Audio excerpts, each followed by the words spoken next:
প্রভু হিসাবের বাহির হয়ে গেছে। আল্লাহ বলে হিসাবের বাহিরে না, আমি আল্লাহর কিন্তু জানা আছে। জিবরাইল রে যাও, তারা নিয়ে যাও, আর নিয়া জান্নাতের একটা নহর আছে, ওই নহরের মধ্যে নিয়ে তারে ডুব দেওয়াও। জিবরাইল নহরে ছেড়ে দিলেন, আর নহরের মধ্যে যখন নাকি ওই লোকটা ডুব দিল, 16 বছরের যুবক হয়ে ওই যুবকটা উঠে যাবে। এরপরে মহান আল্লাহ ঘোষণা দিবেন, যারে বান্দা আমি আল্লাহ তোরে জান্নাত দান করলাম। মাগো আমি কিন্তু চলে যাই, আর আসবো না। জায়গা কিন্তু কইলাম, মা আমার দিকে তাকায় না। একবার, দুইবার, তিনবার টুটটারে বেকা কইনা চোখের পানি ছেড়ে দিয়ে বলতাম, মা আঘাত করেছেন।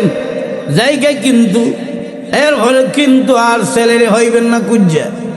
যখন নাকি 3 বার এইভাবে চোখের পানি চিরি দিয়া টুটটারে বেকা কইরা কান্দতাম, মার দয়া মায়ার মধ্যে এমনি আনন্দের জোশ উঠে যেত।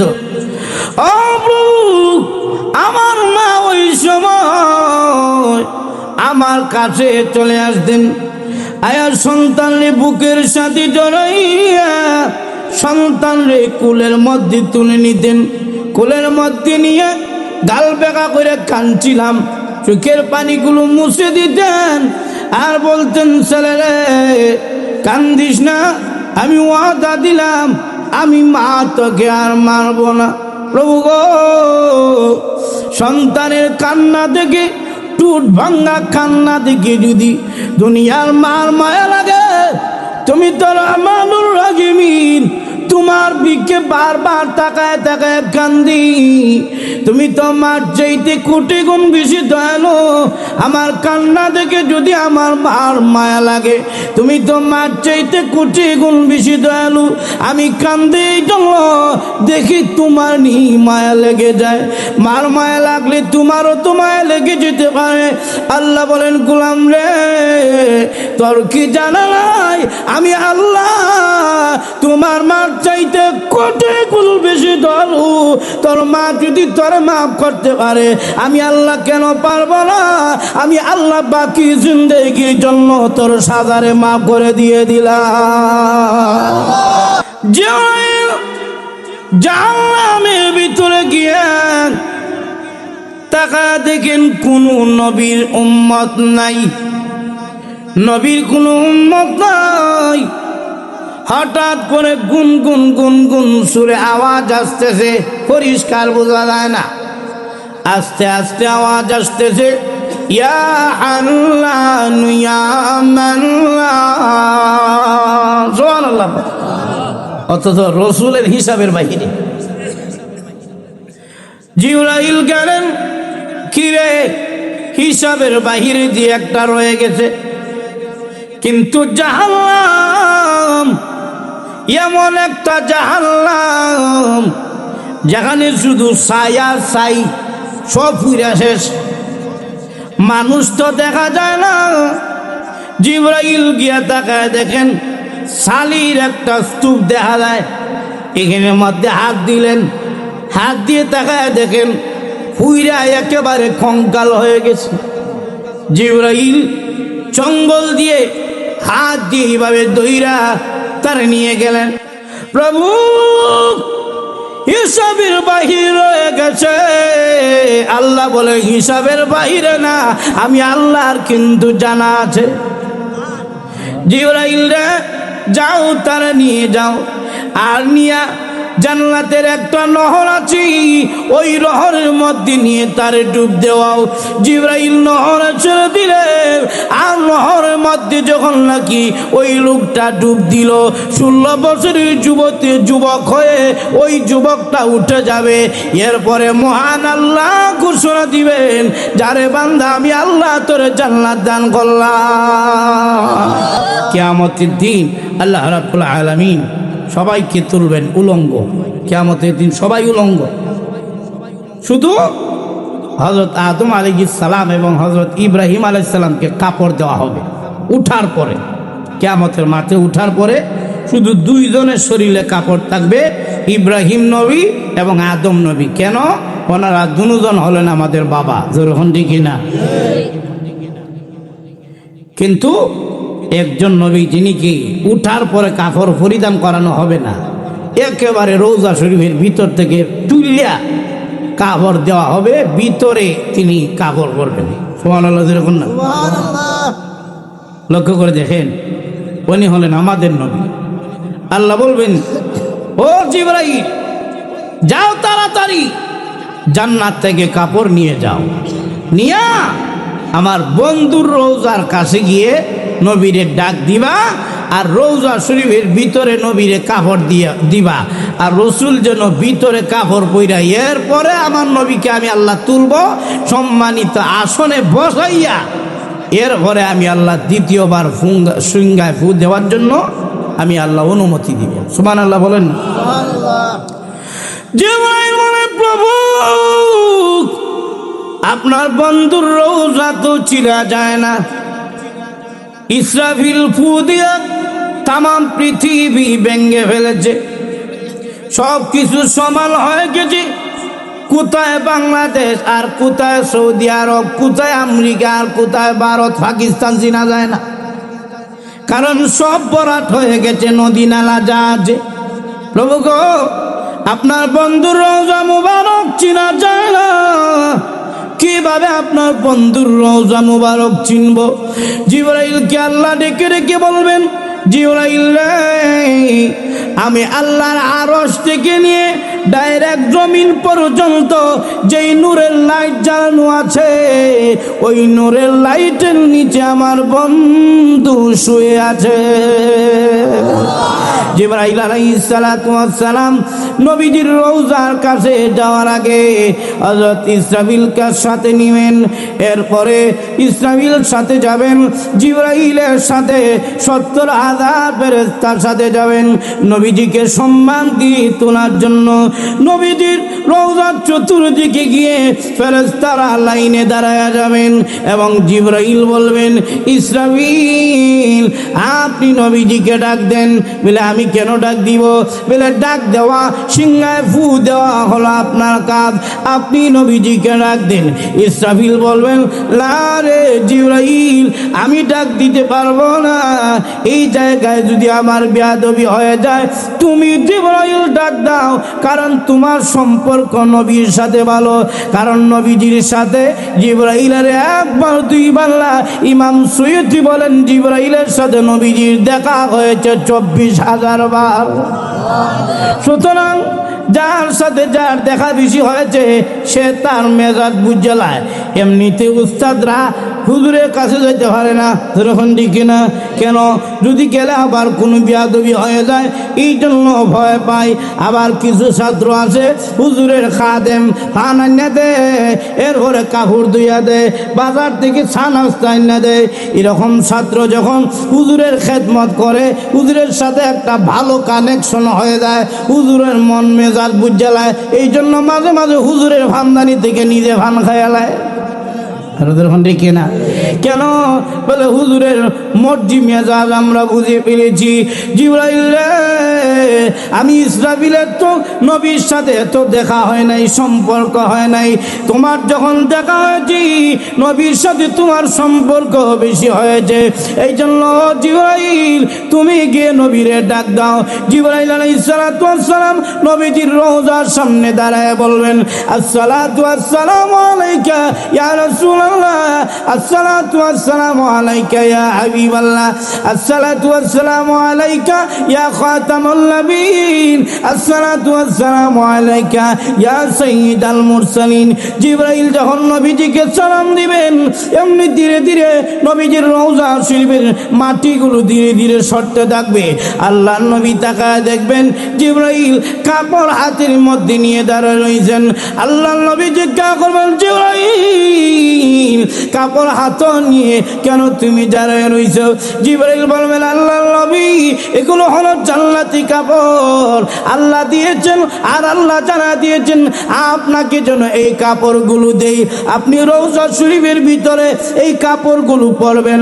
রাসূল ডাক দিলেন, জিবরাইল রে, না আমি পরব না, ততক্ষণ পর্যন্ত কাপড় পরব না।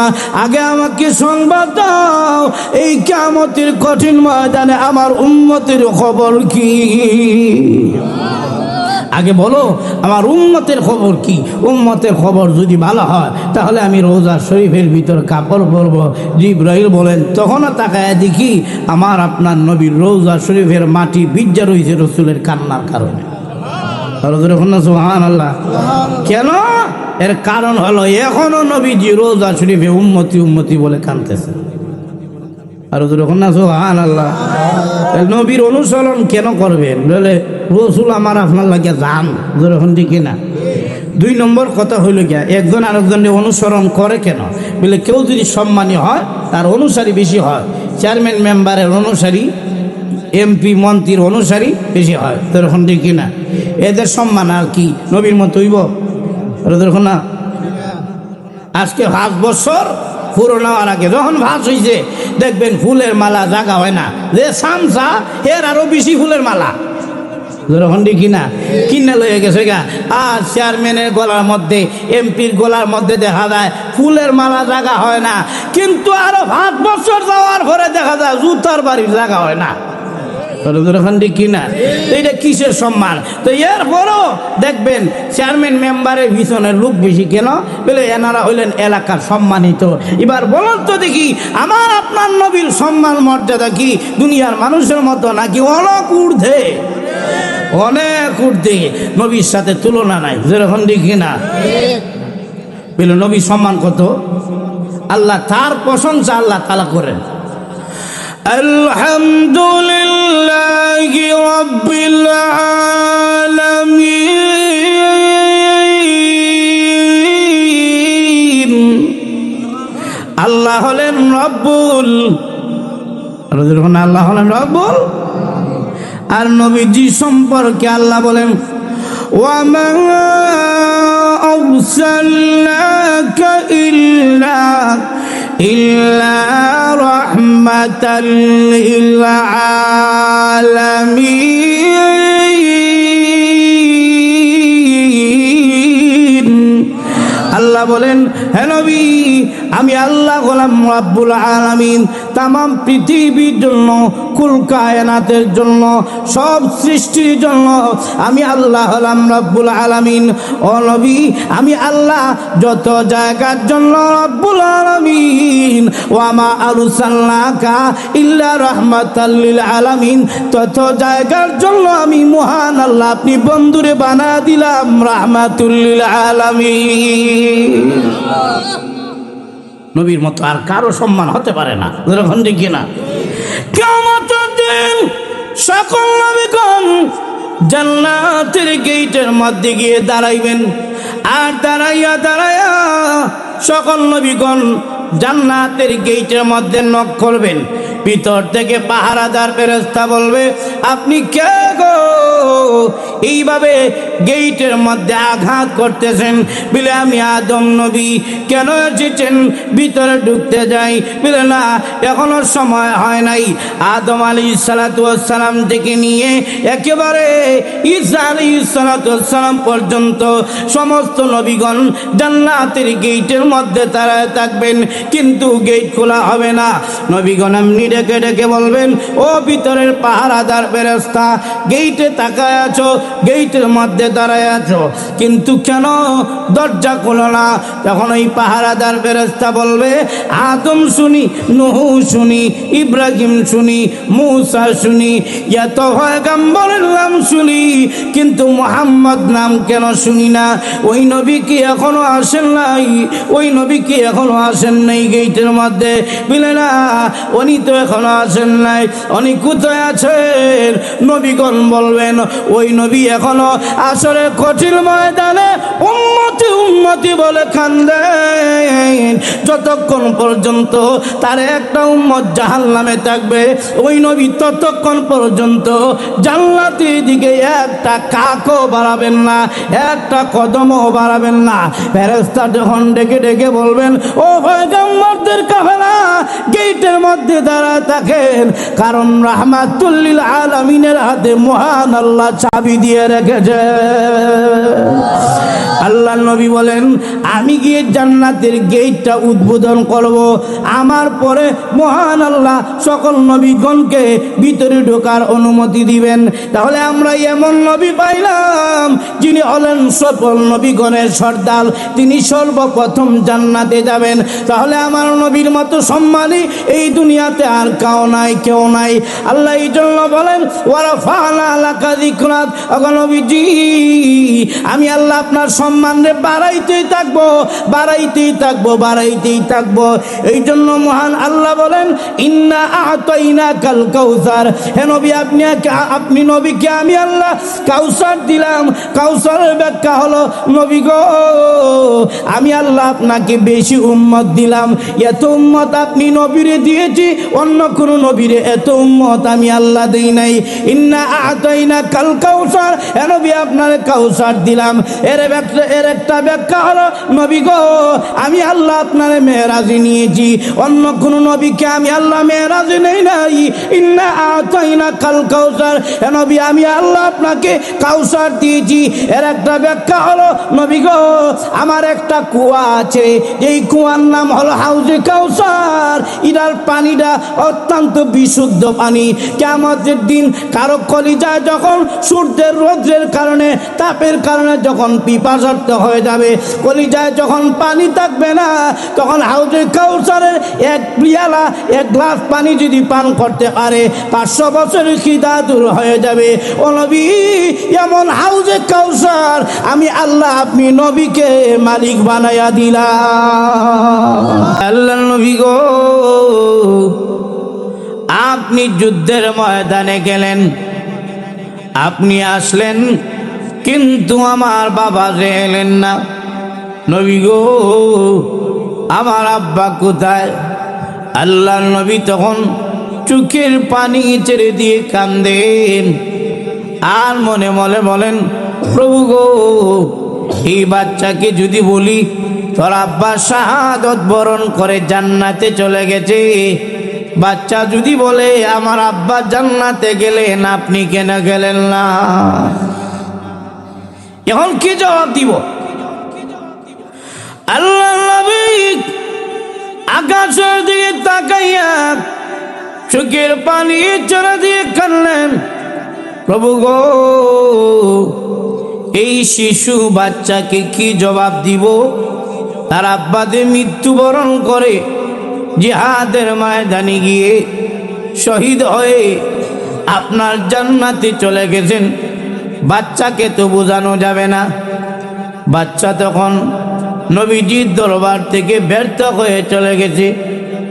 যখন সন্ধ্যা হয়ে গেছে, ছোট্টু সাহাবী, ছোট্টু বাচ্চা নবীজির দরবারে আসলেন। ওনার নাম হলো বশীর ইবনে উকবা রাদিয়াল্লাহু তাআলা। তখন তিনি ডেকে ডেকে বলেন, ওগো আল্লাহর নবী আগে জিজ্ঞাসা করলাম কোনো জবাব দিলেন না। আপনি যুদ্ধের ময়দানে গেলেন, আমার বাবা যুদ্ধের ময়দানে গেলেন, আমার বাবা আসলেন না, কিন্তু আপনি আসলেন। ওগো নবীজি আমার আব্বা কোথায় আছেন?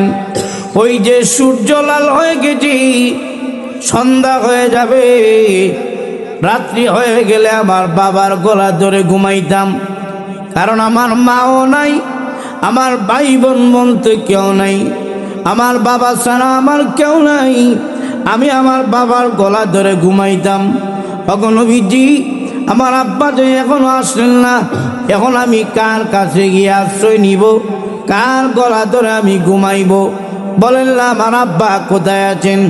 নবীজি আকাশের দিকে তাকায়া চোখের পানি ছেড়ে দিয়ে শুধু কাঁদতেছেন, কোনো জবাব দেন না। ছোট্ট বাচ্চা নবীজির কদম মোবারক ধরে বলেন, আল্লাহ নবী গো কথা বলেন না কেন, কান্দেন আর কান্দেন। আল্লাহ নবী এক পর্যায়ে ডেকে ডেকে বলেন, ও বশির ইবনে উকবা, কান্দিস না, তোর আব্বা যুদ্ধের ময়দানে গিয়ে শাহাদত বরণ করে আল্লাহর তৈরি জান্নাতের মেহমান হয়ে গেছে। তোমার আব্বা গেছিল আমার সাথে, কিন্তু আল্লাহর সন্তুষ্টির জন্য জিহাদ করতে গিয়ে শহীদ হয়ে গেছে। না সুবহানাল্লাহ কইতেন না? ছোট্ট বাচ্চা বশির ইবনে উকবা রাদিয়াল্লাহু তাআলা তিনি ডেকে ডেকে বলেন, আল্লাহর নবী, আমার আব্বা যে যুদ্ধের ময়দানে গিয়ে শাহাদত বরণ করলেন, এখন আমি কার কাছে যাব? কারণ আমার যে মা নাই, আমার যে ভাই নাই, আমার যে বোন নাই, এখন আমি কার কাছে থাকবো? কার গলা ধরে ঘুমাবো? এখন আমার আব্বা নাই, এখন আমি কোথায় যাব? তার কান্না দেখেই নবীজির মায়া লেগে গেছে। নবীজি ডাক দিয়ে বলেন, বশির ইবনে উকবা রে, কান্দিস না, আমি নবী জানি তোর বাবাকে যুদ্ধের ময়দানে আমি নিয়ে গিয়েছিলাম আর আল্লাহর দ্বীনের জন্য শাহাদত বরণ করেছে। তোর আব্বাকে তো জান্নাত থেকে আনা যাবে না, কিন্তু আমি নবীজি ঘোষণা দিয়ে দিলাম, বাকি জিন্দেগির জন্য আমি মুহাম্মদ তোর আব্বা হয়ে গেলাম। এখন তুই আমার গলা ধরে ধরে ঘুমাইবি। এই যে সাহাবী গিয়া যুদ্ধের ময়দানে শাহাদত বরণ করে জান্নাতে চলে গেছেন, কার জন্য? আর ওদের না, কার জন্য? আল্লাহর জন্য। এইভাবে অসংখ্য অগণিত প্রমাণ আছে সাহাবায়ে কেরাম আল্লাহর জন্য পাগল, নবীর জন্য পাগল, যেরকম দেখি না। আর আমরা দুনিয়ার খেতাবালিশের পাগল, টাকা পয়সার পাগল, গাট্টি মারা জায়গা হইলে ভালো লাগে। আমরা ঘুম থেকে উঠে হিসাব করিলেই লাভের লাভ, লাভের লাভ, লাভের লাভ। আল্লাহ সুদকুল কি নাই? আসেনি আপনার এলাকায়? কিন্তু কিছু মানুষ আছে যারা দুনিয়ার পাগল না, তারা কার পাগল? আর ওদের এখন না, কার পাগল? আল্লাহর পাগল। আমাদের যত সময় যায়, রাত্রে দেখেন যত নাকি সময় বাড়ে ততই আমাদের ঘুম বাড়ে। কিন্তু আল্লাহওয়ালা জানা, রাত্রি যত বাড়ে তাদের ঘুম তত হালকা হয়। কারণ তারা ঘুমের পাগল না, তারা বিবি বাচ্চার পাগল না, তারা আরাম বিছানার পাগল না, তারা হলেন কার পাগল? আর ওদের না, কার পাগল? এখন তো ঠান্ডা কিছু কমে গেছে গে। কিছুদিন আগে তো ঠান্ডার কোনো অভাব ছিল। আপনারা হাওড় এলাকার মানুষ, আপনারা তো আরো বেশি ঠান্ডা। এখন দেখবেন রাত যত বাড়ে ঘুম তত বাড়ে। ওদের এখন দেখি না কেন? ঠান্ডায় ঘুম বাড়ায় দেয়। কিন্তু আল্লাহওয়ালা যারা, যতই রাত বাড়ে, যতই ঠান্ডা হোক, তাদের ঘুম বাড়ে না, কমে। কেন? তাহাজ্জুদ দুইটা নামাজ পড়বে কার জন্য? আর ওদের এখন না, কার জন্য? আমরা যখন ঠান্ডার সময়, ফজরের সময় ওযু করতে ডর লাগে। ইয়াল্লা ঘুমাই গেছেন নাকি? তা ঠান্ডা বেশি হইলে ফজরের সময় ওযু করতে কি লাগে? ডর লাগে। না জানি কি ঠান্ডা পানিটা। কিন্তু আল্লাহওয়ালা যারা, এরা 2টা 2:30টার দিকে উঠতে জায়গা তাহাজ্জুদ ধরতো। সুবহানাল্লাহ কি কইতেন না? وَمِنَ اللَّيْلِ فَتَهَجَّدْ بِهِ نَافِلَةً لَكَ عَسَىٰ أَن يَبْعَثَكَ رَبُّكَ مَقَامًا مَحْمُودًا। তাহাজ্জুদ পড়লে সম্পর্ক হয় কার সাথে? আর ওদের এখন না, সম্পর্ক হয় কার সাথে? তাহাজ্জুদ পড়লে মর্যাদা বাড়ায় দিবেন কে? কারণ তাহাজ্জুদের সময় আল্লাহ রাব্বুল আলামিন নিচের আসমানে নেমে আসে। সুবহানাল্লাহ জোরে বলুন। দেখবেন ঠান্ডা যত বেশি বাড়ে, বাপ মা চৌকির মধ্যে বইয়া একটা চাদর লইয়া বাচ্চাদেরকে ডাকতে থাকে, এই ঠান্ডা লেগে যাইব, আমার চাদরের ভিতরে আয়। ইয়া আল্লাহ, আপনার কি কবরস্থানে আছেন নাকি? কথা দিখন না। দেখবেন ঠান্ডা বাড়লে বাড়ে চাদর লইয়া, মায়ের চাদর লইয়া কয়, ঠান্ডা লেগে দেব, চাদরের ভিতরে আয়। ওটা তো এখন দেখি না। শেষ রাত্রি তো যখন বেশি রাত্রি হয়, তাহাজ্জুদের সময় আল্লাহ রাব্বুল আলামিন রহমতের চাদর নিয়ে ডাকতে দেখেন, বান্দা বান্দি আমার দয়ার ভিতরে আয়। সুবহানাল্লাহ জোরে বলুন না। হাল মিন সাইলিন হাল মিন মুস্তাগফিরিন, ও বান্দা বান্দি আয়, তাহাজ্জুদের সময় আমি আল্লাহ ডাকতেছি, কার কি চাওয়া আছে আমি আল্লাহর কাছে চাও। যদি তোমাদের জিন্দিগির মধ্যে পাহাড় পরিমাণ গুনাহ থাকে, সমুদ্রের পানি পরিমাণ গুনাহ থাকে, আল্লাহ বলেন তোমার গুনাহ যত বড়, আমি আল্লাহর রহমত এর চাইতে আরো 1000 গুণ বেশি বড়। আয় গুনাহগার, তাহাজ্জুদের সময় আয়, তওবা কর, আমি আল্লাহ আমার রহমতি চাদর দিয়ে বাড়ি দিয়া তোমার সমস্ত গুনাহকে আমি আল্লাহ তাআলা মুছে দিব।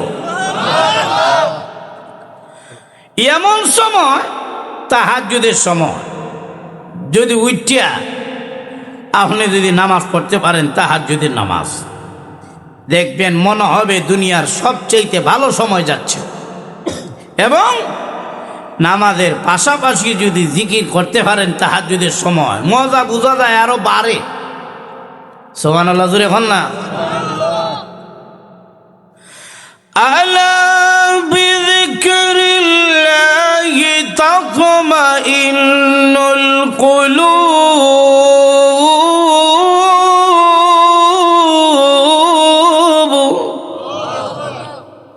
আল্লাহ বলেন জেনে রাখো, আলা বিযিকরিল্লাহি তাতমাইন্নুল কুলুব, তোমার কলবের সাথে যদি আমি আল্লাহর জিকির লাগাও, আমি আল্লাহর স্মরণ লাগাও, আল্লাহ বলেন তোমার অন্তরের মধ্যে শান্তি লাগবে। সুবহানাল্লাহ জোরে বল। কিছু সময় জিকির কইরা লাই নাকি যাইবেন গা উঠা ভাগে দিয়া সবাই পড়েন আল্লাহ জোরে কোন না, আস্তে কইলই তো না, মুখটা বড় হইয়া জোরে কইবেন, যত জোর আছে আল্লাহ আল্লাহ আল্লাহ আল্লাহ আল্লাহ আল্লাহ আল্লাহ আল্লাহ আল্লাহ আল্লাহ আল্লাহ আল্লাহ আল্লাহ আল্লাহ আল্লাহ। বলুন তো খারাপ লাগছে? রুদ্রকন্যা খারাপ লাগছে নাকি? এমন একটা নাম আল্লাহ, কোন মানুষের ভিতরে যদি হাজারো কষ্ট থাকে, মসজিদে গিয়া যদি 10টা মিনিট আল্লাহ নামের জিকির করতে থাকে, ভিতরে যত কষ্ট আছে আল্লাহ নামের জিকিরের মাধ্যমে মহান আল্লাহ তাআলা সমস্ত কষ্টরে হালকা করে দিবে। তাহাজ্জুদের সময় আল্লাহ রাব্বুল আলামিন ডাকতে থাকেন, বান্দা বান্দি আয়, আমি আল্লাহর দরবারে কি চাইবি তোমরা চাও, আমি আল্লাহ তোমাদের চাওয়া পূরণ করব। গুনাহ যদি থাকে, গুনার জন্য আমি আল্লাহর দরবারে মাপ চাও। আল্লাহ রাব্বুল আলামিন বলেন, দুনিয়ার মানুষেরা রে, তুমি যদি পাহাড় পরিমাণ গুনাহ নি, সাগরের ফেনা পরিমাণ পানি পরিমাণ যদি গুনাহ নিয়ে তাহাজ্জুদের সময় আমি আল্লাহর দরবারে উঠে যাও আর চোখের পানি ছেড়ে দিয়ে কান্দো, ও প্রভু আমি যে গুনাহগার, গুনাহ করেছি, অন্যায় করেছি, দুনিয়ার কেউ জানে না। আল্লাহ আমার গুনার খবর আমার মা জানে না, আমার গুনার খবর আমার বাবা জানে না, আমার গুনার খবর আমার স্ত্রী জানে না, আমার গুনার খবর আমার আত্মীয় স্বজনে জানে না, আমার গুনার খবর আমার ভাই বোন কেউ জানে না। আল্লাহ আমার গুনার খবর এলাকাবাসী জানে না। যদি এলাকাবাসী আমার গুনার খবর জানতো, লাথি দিয়ে এলাকা থেকে তাড়াইয়া দিত। আল্লাহ আমি যে গুনাহগার, আমি যে কত বড় গুনাহগার আল্লাহ আমি নিজে জানি আর আপনি জানেন।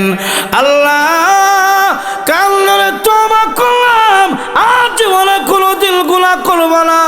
আল্লাহ অন্যায় করেছি, অপরাধ করেছি, চোখের পানি ছেড়ে দিয়ে যদি আল্লাহর দরবারে কাঁদতে পারেন আর এই অঙ্গীকার যদি করতে পারেন, আল্লাহ আর ওয়াদা করলাম গো আর জীবনে গুনাহ করব না।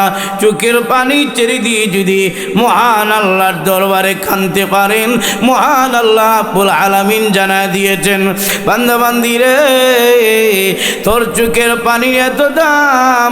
গুনাহগার যখন তওবা করে আমি আল্লাহর দরবারে ফিরে আসে, তার চোখের পানি নাকে যাওয়ার আগে আগে আমি মহান আল্লাহ তার পিছনের জিন্দেগির সব গুনাহে মাফ করে দেয়। এই জন্য আল্লাহওয়ালারা শেষ রাত্রিতে কাঁদেন কেন? বলে শেষ রাত্রির ইবাদতের আলাদা মজা। তো আল্লাহওয়ালারা যদি এত বিছনা বিছনা ফালাইয়া বউ বাচ্চা ফালাইয়া তাহাজ্জুদের সময় উঠেন, এটা কার মায়ায়? আর ওদের এখন না কার মায়ায়? আল্লাহ বলেন, হে নবী, যারা এই কথা বলে যে আমি আল্লাহরে বড় ভালোবাসি, সবাই ভালোবাসেন কি বাসেন না? আর ওদের এখন ভালোবাসি না আমরা? আল্লাহরে আমরা কম ভালোবাসি নাকি বেশি ভালোবাসি? এমন কোন কুলাঙ্গার যদি আল্লাহ নবী নিয়ে যদি কটূক্তি করে, ইসলামের বিরুদ্ধে যদি কেউ কটূক্তি করে, আল্লাহর বিরুদ্ধে যদি কেউ কটূক্তি করে, তার জিহ্বা ছিঁড়ে নেওয়ার জন্য এই সমাজে হাজার হাজার মুসলিম যুবক তৈরি হয়ে আছে। আর ওদের এখন দেখি না, কারণ মুসলমান সব সহ্য করতে পারে, আল্লাহ এবং নবী, ইসলামের অবমাননা, কোরআনের অবমাননা, আলিম ওলামার অবমাননা কোন মুসলমানই সহ্য করতে পারে না। আর ওদের এখন দেখি না। তো আল্লাহকে আমরা সবাই ভালোবাসি। কেন ভালোবাসি? এর প্রথম নম্বর কারণ হলো আমাদের বানানেওয়ালাকে। আর ওদের এখন আমাদের বানানেওয়ালাকে। لقد خلقنا الإنسان في أحسن تقويم।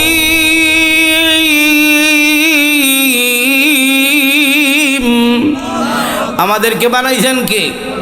আর ওদের বলেন আমাদেরকে বানাইছেন কে?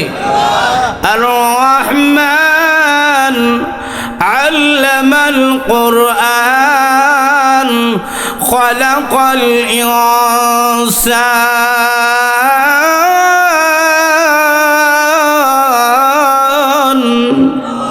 আমাদেরকে বানাইছেন কে?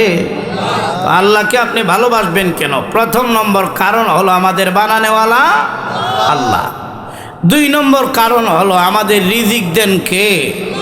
আর ওদের হলো রিজিক দাতা কে? এই জন্য আল্লাহর নাম হলো রাজ্জাক। আল্লাহ তাআলা আমাদেরকে রিজিক দেন। শুধু আমাদেরকে আল্লাহ তাআলা রিজিক দেন তা না, তাম পৃথিবীতে আমরা দেখি আর না দেখি যত মাখলুক আছে, সমুদ্রের নিচেও এমন মাখলুক আছে যা আমরা কোনোদিন দেখি নাই, সবগুলোর রিজিক দাতাকে আল্লাহকে কেন ভালোবাসবেন? তিন নম্বর কারণ হলো আমরা আল্লাহ তাআলাকে যেমন ভালোবাসি, আল্লাহ পাকও আমাদেরকে ভালোবাসেন। তবে তফাৎ হইল আমাদের ভালোবাসা হইল স্বার্থে, আর আল্লাহ যে আমাদেরকে ভালোবাসেন বিনা স্বার্থে। সুবহানাল্লাহ জোরে বল। আমরা ভাইয়া আল্লাহরে ভালোবাসি, না হইলে অনেকে গালি দিয়ে দেয়। ওটা তো রকম কি না? আল্লাহ বুঝি কানা চৌকে আর কেউরে দেখছে না, আমারই দেখছে। এরকম আছে কিনা? নাই। আল্লাহ গো অমুকের দেখি 7টা ভুলা, একটাও নিলা না, আর আমার একটা সোনার চান হইছিল গো, আল্লাহ এটারে লইয়া গেছো গা। আমি মহিলার বুঝি, তুমি আল্লাহ নরম হইছো। তোরখন না নাউজুবিল্লাহ, এরকম নাই। আর তোরখন না আছে কিনা? নাই। আল্লাহ রাব্বুল আলামিন বলেন, কিন্তু আমার ভালোবাসার মধ্যে কোনো স্বার্থ নাই। আর আমি যে তোমাদেরকে কত ভালোবাসি বান্দা বান্দি চিন্তাই করতে পারবে না। তাম পৃথিবী মিলাইয়া আল্লাহ তাআলা 100 ভাগ মায়ার মধ্যে 1 ভাগ দিয়েছেন তামাম দুনিয়ার সব মাখলুকাতকে, আর 99 ভাগ মায়া মহান আল্লাহ তাআলা তার নিজের কাছে রেখে দিয়েছেন। সুবহানাল্লাহ। এই জন্য জাহান্নামে গিয়া কিছু মানুষ গাধার মতো চিল্লাইব, এগুলো হইল কাফের। তো দেখবেন গাধার মতো যদি চিল্লায় মানুষের মায়া লাগে না, এটা আরো বিরক্ত লাগে, যেরকম ঠিক না। কিন্তু মুমিন যারা, হেরা জাহান্নামের মধ্যে গিয়ে আল্লাহ রাব্বুল আলামিনের সিফতি নাম ধরে ধরে কাঁদতে থাকবে। সুবহানাল্লাহ জোরে বলেন। ইয়া হান্নানু ইয়া মান্নান, ইয়া হান্নানু ইয়া মান্নান। হান্নান আর মান্নান এটা কার নাম? আর ওদের না কার নাম? দুনিয়াতে কোন বাচ্চা যখন কান্দি মা বাবার এত মায়া লাগে না, কিন্তু যদি বাচ্চা মা মা বলে কান্দে, আম্মা গো বইয়া কান্দে, তখন দেখবেন কানলে এত মায়া লাগে না, কিন্তু আম্মা গো কইয়া কানলে মার কলজার মধ্যে গিয়ে ধাক্কা লাগে। আর তখন দেখি না আল্লাহ বলেন কাফিররা জাহান্নামের মধ্যে গাধার মতো চিল্লাবে, আমি আল্লাহর মায়া লাগবে না। কিন্তু মুমিন যখন ইয়া হান্নান ইয়া মান্নান বলে কানবে, আমি আল্লাহর কুদরতি অন্তরে গিয়ে তখন ধাক্কা লাগে। তো দুইটারে জাহান্নাম থেকে তুলে আনছে। এই তোরা কথা কইেন না, সবাই তো কথা টথা কই ওয়াজটা নষ্ট করে লইতেছে। সবাই আসেনি আমার সাথে নাকি? দুইজনরে তুললে আনছে জাহান্নামীরে। এই জাহান্নামের মধ্যে হইরা ইয়া হান্নান ইয়া মান্নান বলে কান্দ কেন? তখন তারা বলে আল্লাহ কানবো না, যে না কানলে তো আপনি মাপ দিবেন না, এমনিতেই তো গুনাহ করছি। তো কান্নার কারণ হইল দেখতেছি কানলে নি আপনার মায়া লাগে। আল্লাহ বলেন মায়া লাগবে না, আমার নাম ধরে ডাকো, মায়া লাগবে না কেন? তো বল দিই জাহান্নামে গেলে কে লাগে? বলে আল্লাহ গুনার জন্য গেছি জাহান্নামে। কিসের জন্য? আর ওদের না কিসের জন্য? তখন আল্লাহ বলবেন আচ্ছা গুনাহ করছিলে কেন? কোন তো দিহি কোনো জবাব? আর ওদের না গুনাহ করছেন, এটার কোনো জবাব দিতে পারবে? তখন আল্লাহ কোনো জবাব নাই। আল্লাহ বলেন ঠিক আছে যাও, আবার জাহান্নামে যাও। জবাবই তো হয় নাই, যাও গা জাহান্নামে। তা আনছিলেন কয়জন রে তুলিয়া? আর ওদের না কয়জন রে? দুইজন। একজন গিয়া দৌড় দিয়া জাহান্নামে হইরে গেছে গা, বুঝা যায় হে গেছে গা একটা সুরঙ্গ আরামের জায়গা গিয়া হইরে গেছে গা। কিন্তু আর একটা আল্লাহর দিকে মাঝে মাঝে চায় আর টুটটা বেয়া করে করে কান্দে। সুবহানাল্লাহ কে খেতা তো লেগে কই আর ওদের এখন না সুবহানাল্লাহ। হে যায় আর টুট বেহা করে কান্দে। আল্লাহ দিকে ওই গোলাম তোর লোক একটা দিকে দৌড় দিয়ে হয়ে গেল গা, আর তুই দিয়ে আমার দিকে চাইয়া চাইয়া কান্দস, কারণ কি? প্রভু প্রভু গো, কান্নার কারণ হলো মাবুদ গো, দুনিয়াতে যখন আমার মা কোনো কাজ করতেন মাঝখানে গিয়ে আমি বাধা দিতাম, শুধু মানুষ বুঝি না। মা কুলার মধ্যে চাল নিছেন, মা নাড়াছাড়া করবেন, আমি কি মাঝখানে কুদ্দুর আতায় দেই? এরকম দেখি না। ও প্রভু, আমি যদি মার কাজে ডিস্টার্ব দিতাম দুনিয়াতে, মা বারবার বারণ করতেন, আমি না শুনলে সোর একটা দিতেন, সোর দিয়া কইতেন যা এখান থেকে হইরা যা। আমি তখন চলে যেতাম, যেতে যেতে মারে ডেকে ডেকে বলতাম মাগো আমি কিন্তু চলে যাই, আর আসবো না জায়গা কিন্তু কইলাম। মা আমার দিকে তাকায় না, একবার দুইবার তিনবার টুটটারে বেকা কইরা চোখের পানি ছেড়ে দিয়ে বলতাম, মা আঘাত করেছেন জায়গা কিন্তু। এরপরে কিন্তু আর ছেলেরে হইবেন না কুজ্জা। যখন নাকি তিনবার এইভাবে চোখের পানি ছেড়ে দিয়া টুটটারে বেকা কইরা কানতাম, মার দয়া মায়ার মধ্যে এমনি আনন্দের জোশ উঠে যেত। ও প্রভু, আমার মা ওই সময় আমার কাছে চলে আসতেন, আয়ার সন্তানরে বুকের সাথে জড়াইয়া সন্তানরে কোলের মধ্যে তুলে নিতেন, কোলের মধ্যে নিয়ে গাল বেকা করে কাঁদছিলাম, চোখের পানিগুলো মুছে দিতেন আর বলতেন, ছেলেরে কান্দিস না, আমি ওয়াদা দিলাম আমি মা তোকে আর মারব না। প্রভু গো, সন্তানের কান্না দেখে, টুট ভাঙ্গা কান্না দেখে যদি দুনিয়ার মার মায়া লাগে, তুমি তো রহমানুর রাহিমিন, তোমার বিকে বারবার তাকায় তাকায় কান্দি। তুমি তো মার চাইতে কোটি গুণ বেশি দয়ালু। আমার কান্না দেখে যদি আমার মার মায়া লাগে, তুমি তো মার চাইতে কোটি গুণ বেশি দয়ালু। আমি কান্দি এই জন্য দেখি তোমার নি মায়া লেগে যায়। মার মায়া লাগলে তোমারও তো মায়া লেগে যেতে পারে। আল্লাহ বলেন, গোলাম রে, তোর কি জানা নাই আমি আল্লাহ তোমার মার চাইতে কোটি গুণ বেশি দয়ালু। তোর মা যদি তোর মাফ করতে পারে, আমি আল্লাহ কেন পারবো না? আমি আল্লাহ বাকি জিন্দেগির জন্য তোর সাজারে মাফ করে দিয়ে দিলাম। যা, তোরে মাফ করে দিলাম, জান্নাতের একটা টিকিট দিয়ে দিলাম। সুবহানাল্লাহ, জোরে কোন না। আর একটা রইছিল, মনে আছে নি আপনার? আর হেরে তুললেনছে, এই তুই দৌড় দিয়ে গিয়া হইয়া গেলে মজা লাগে নাকি আগুনে ফুটতে? হেও জবাব দে, আল্লাহ চিন্তা করলাম সারা জীবন গুনাহ করলাম, আপনার কোনো হুকুম মানি নাই, আজকে একটা হুকুম মানি। আপনার হুকুম মানার লাগে তাড়াতাড়ি গিয়া হইয়া গেছে। সুবহানাল্লাহ। আর দুই নম্বর হলো, ও রব্বুল আলামিন, এতদিন জাহান্নামের আগুনে জ্বলছি আপনার হুকুম না মানার কারণে, আমার নিজের গুনার কারণে। আর এখন গিয়া যে জাহান্নামে ভইরা জ্বললাম, এটা আপনার হুকুম পালনের কারণ। সুবহানাল্লাহ। আল্লাহ তখন বলবেন, বান্দা তাহলে তো তুই বড় যুক্তিবাদী বক্তা, যা তোরেও আমি আল্লাহ মাফ করে দিলাম। সুবহানাল্লাহ। তো আল্লাহর দয়া মায়াটা বেশি না কম? আর ওদের হন না বেশি।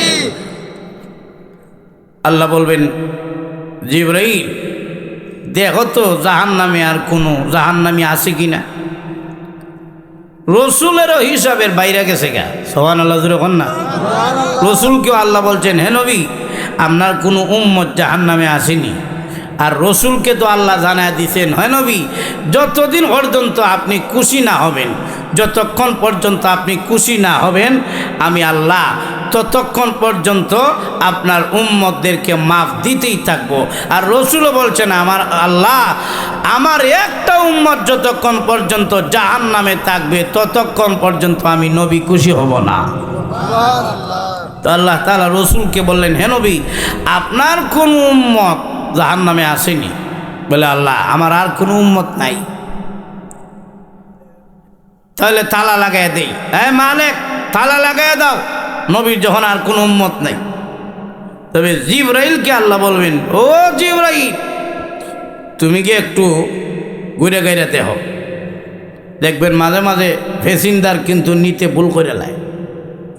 এরকম না, কিছু দেরি হইলে ফেসিন্দার কিন্তু কি ভুল করে লাই, নিতে চায়, মানে জায়গা ভুলে জায়গা।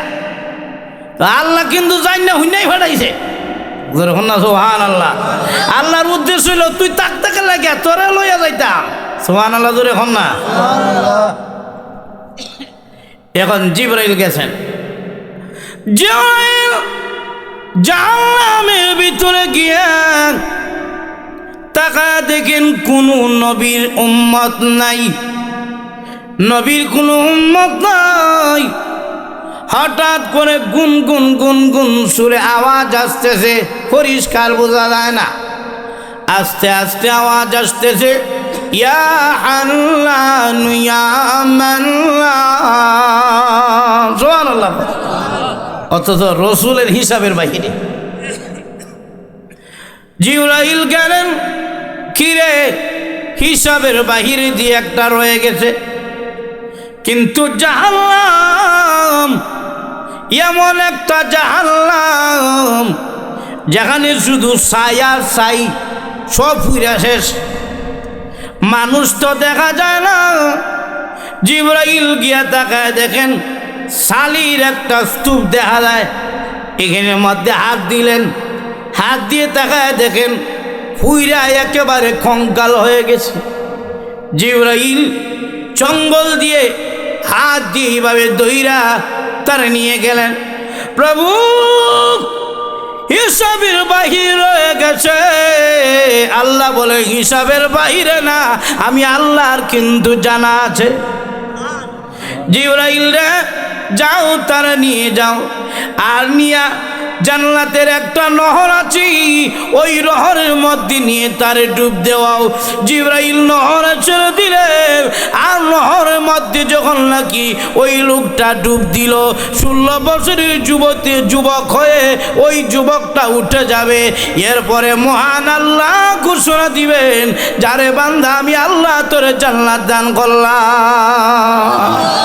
কত দয়াময় আল্লাহ, চিন্তা করেন। তাহলে আল্লাহকে কেন ভালোবাসবেন? বলে আল্লাহ আমাদেরকে ভালোবাসেন কিনা, আর ভালোবাসেন কিনা? আল্লাহ রাব্বুল আলামিন আমাদেরকে ভালোবাসেন। এই জন্য আল্লাহ বলেন, হে নবী, যারা এই কথা বলে আল্লাহকে ভালোবাসে তাদেরকে জানাই দেন। বলে কি জানাইবেন? বলে আল্লাহকে ভালোবাসি, এটা শুধু মুখ দিয়া কইলই তো না। অনেক দিকে কেউ ভাই নামাজ পড়েন না কেন লাগিয়া, হে জবাব দে হুজুর নামাজ না পড়তে পারি, ইমানটা বড় শক্ত। আর ওখান থেকে না কোন তো দেখি হে তাফা দিছে কোন জায়গায়, বুকের মধ্যে। আমরা বলেন তো দেখি হে যে কইলে ইমানটা শক্ত, তাফা দেওয়া বোঝা গেছে তার ইমান শক্ত না, বুক শক্ত। হাঁটুদের ওখান দেখি না, নামাজ নাই, রোজা নাই, ইসলাম জীবনের মধ্যে নাই, বাস্তবতার মধ্যে ইসলাম মানা নাই, তার ইমান শক্তি কি? এর কাছে শয়তান শক্ত। যখন দেখি না তো আল্লাহকে ভালোবাসি, নামাজ পড়লেন না, রোজা রাখলেন না, হইল কিভাবে? আল্লাহরে ভালোবাসে তো রসুলকে আল্লাহ তাআলা জানায় দিয়েছেন, হে নবী, যারা এই কথা বলে আল্লাহকে ভালোবাসে তাদেরকে জানায় দেন। কি জানাই দিবেন? বলে মুখ দিয়া বললেই হবে না আল্লাহ ভালোবাসি, ফাত্তাবিউনি, রসুলের অনুসরণ যারা করবে আল্লাহ বলেন আমি আল্লাহ বুঝে নিব তারা আমি আল্লাহকে ভালোবাসে। আর সুবহানাল্লাহ।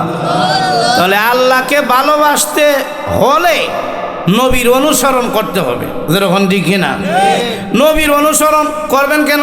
বলে হুজুর কেল্লা কে করতাম নবীর অনুসরণ, নবী আমার লাগে করছেন কি? আরে ভাই, নবী আপনার জন্য এখনো রওজা শরীফে উম্মতি বলে কাঁদতেছেন। আর সুবহানাল্লাহ। রসুল কি রওজা শরীফে মরে গেছেন গা না জিন্দা আছেন? আহলে সুন্নাত ওয়াল জামাতের আকীদা হলো নবীগণ রওজা শরীফের মধ্যে জিন্দা, সকল নবীগণ গুমের মতো জিন্দা, আর আমাদের নবী হলেন ডাইরেক্ট আমাদের মতো জিন্দা। আর সুবহানাল্লাহ। এই জন্য রসুল বলেন আমার রওজা শরীফের সামনে যদি গিয়া কেউ সালাম দেয়, রসুল বলেন তার সালাম আমি নিজ কানে শুনি এবং তার সালামের জবাব আমি রসুল নিজ জবানে দেই। সুবহানাল্লাহ। কিয়ামতের দিন আল্লাহ রাব্বুল আলামিন সবাইকে তুলবেন উলঙ্গ। কিয়ামতের দিন সবাই উলঙ্গ, শুধু হযরত আদম আলাইহিস সালাম এবং হযরত ইব্রাহিম আলাইহিস সালামকে কাপড় দেওয়া হবে উঠার পরে। কিয়ামতের মাঠে উঠার পরে শুধু দুইজনের শরীরে কাপড় থাকবে, ইব্রাহিম নবী এবং আদম নবী। কেন? ওনারা দুজন হলেন আমাদের বাবা। যেরকম দেখি না, কিন্তু একজন নবী যিনি কি উঠার পরে কাপড় পরিধান করানো হবে না, একেবারে রওজা শরীফের ভিতর থেকে তুলিয়া কাপড় দেওয়া হবে, ভিতরে তিনি কাপড় পরবেন। সুবহানাল্লাহ। যেরকম না, লক্ষ্য করে দেখেন উনি হলেন আমাদের নবী। আল্লাহ বলবেন, ও জিবরাইল, যাও তাড়াতাড়ি জান্নাত থেকে কাপড় নিয়ে যাও, নিয়া আমার বন্ধুর রওজার কাছে গিয়ে নবীরে ডাক দিবা, আর রওজা শরীফের ভিতরে নবীরে কাপড় দিবা, আর রসুল যেন ভিতরে কাপড় পইরা, এরপরে আমার নবীকে আমি আল্লাহ তুলব, সম্মানিত আসনে বসাইয়া, এরপরে আমি আল্লাহ দ্বিতীয়বার শৃঙ্গায় ফু দেওয়ার জন্য আমি আল্লাহ অনুমতি দিব। সুবহানাল্লাহ বলেন না? জিবরাইল বলে, প্রভু আপনার বন্ধুর রওজা তো চিরা যায় না, ইসরাফিল ফু দিয়া তাম পৃথিবী ভেঙে ফেলেছে, সব কিছু সমান হয়ে গেছে, কোথায় বাংলাদেশ আর কোথায় সৌদি আরব, কোথায় আমেরিকা আর কোথায় ভারত পাকিস্তান চিনা যায় না, কারণ সব ভরাট হয়ে গেছে নদী নালা যা আছে।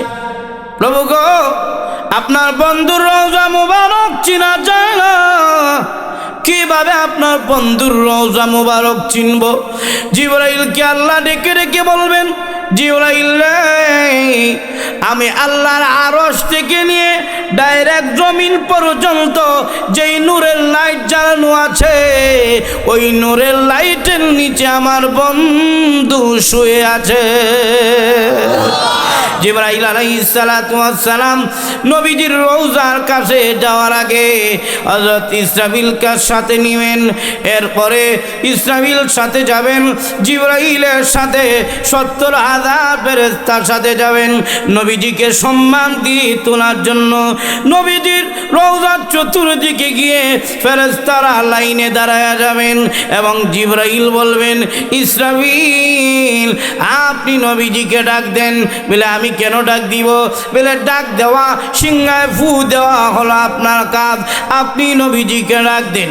ইসরাফিল বলবেন, না রে জিবরাইল, আমি ডাক দিতে পারবো না, এই জায়গায় যদি আমার বেয়াদবি হয়ে যায়, তুমি জিবরাইল ডাক দাও, কারণ তোমার সম্পর্ক নবীর সাথে ভালো, কারণ নবীজির সাথে জিবরাইলের একবার দুইবার না, ইমাম সৈয়দি বলেন জিবরাইলের সাথে নবীজির দেখা হয়েছে ২৪,০০০ বার।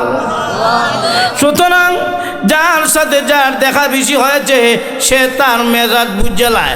এমনিতে উস্তাদরা হুজুরের কাছে যেতে পারে না, এরকম ঠিক না? কেন?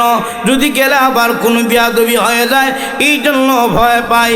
আবার কিছু ছাত্র আছে হুজুরের খাদেম, পান আইনা দেয়, এরপরে কাপড় ধুইয়া দেয়, বাজার থেকে ছানাস্তা আইনা দেয়।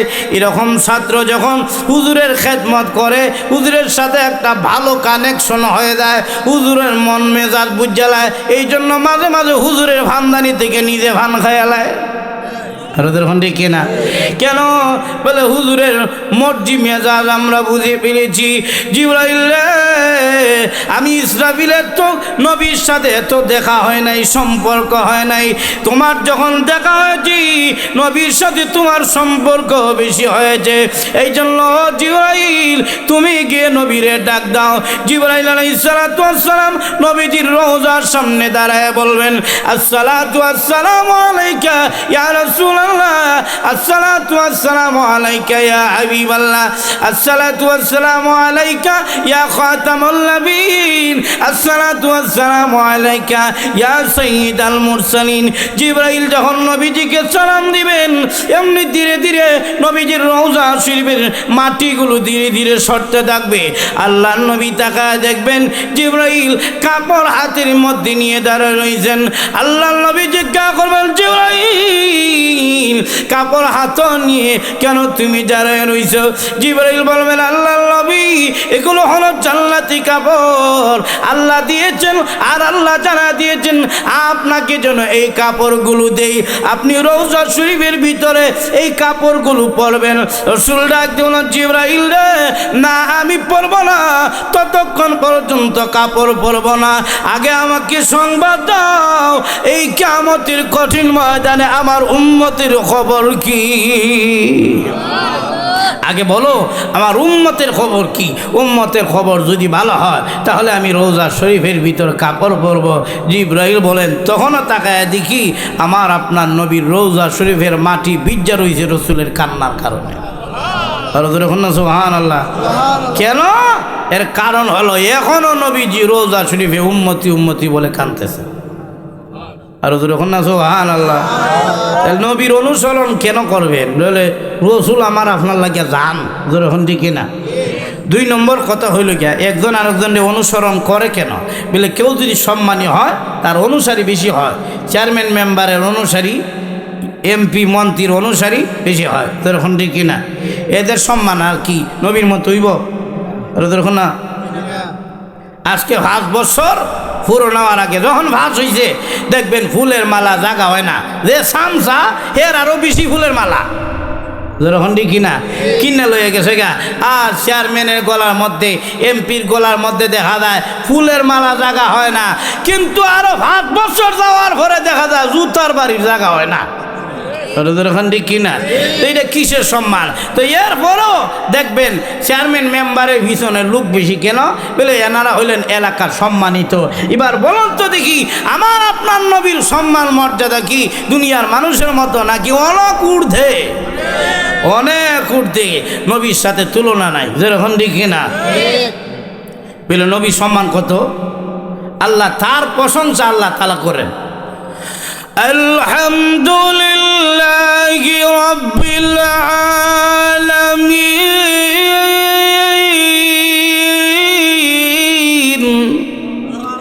আল্লাহ হলেন রব্বুল, আল্লাহ হলেন রব্বুল। আর নবীজি সম্পর্কে আল্লাহ বলেন ওয়ামা আরসালনাকা ইল্লা রাহমাতাল লিল আলামিন। আল্লাহ বলেন হে নবী, আমি আল্লাহ হলাম রাব্বুল আলামিন, তাম পৃথিবীর জন্য, কুল কায়নাতের জন্য, সব সৃষ্টির জন্য আমি আল্লাহ হলাম রাব্বুল আলামিন। ও নবী, আমি আল্লাহ যত জায়গার জন্য রাব্বুল আলামিন, ওয়ামা আরসালনাকা ইল্লা রাহমাতাল লিল আলামিন, তত জায়গার জন্য আমি মহান আল্লাহ আপনি বন্ধুরে বানা দিলাম রাহমাতুল লিল আলামিন। নবীর মতো আর কারো সম্মান হতে পারে না, যেরকম দেখি না। কিয়ামতের দিন সকল নবীগণ জান্নাতের গেটের মধ্যে গিয়ে দাঁড়াইবেন, আর দাঁড়াইয়া সকল নবীগণ জান্নাতের গেটের মধ্যে নক করবেন। ভিতর থেকে পাহারাদার ফেরেশতা বলবে আপনি কে গো?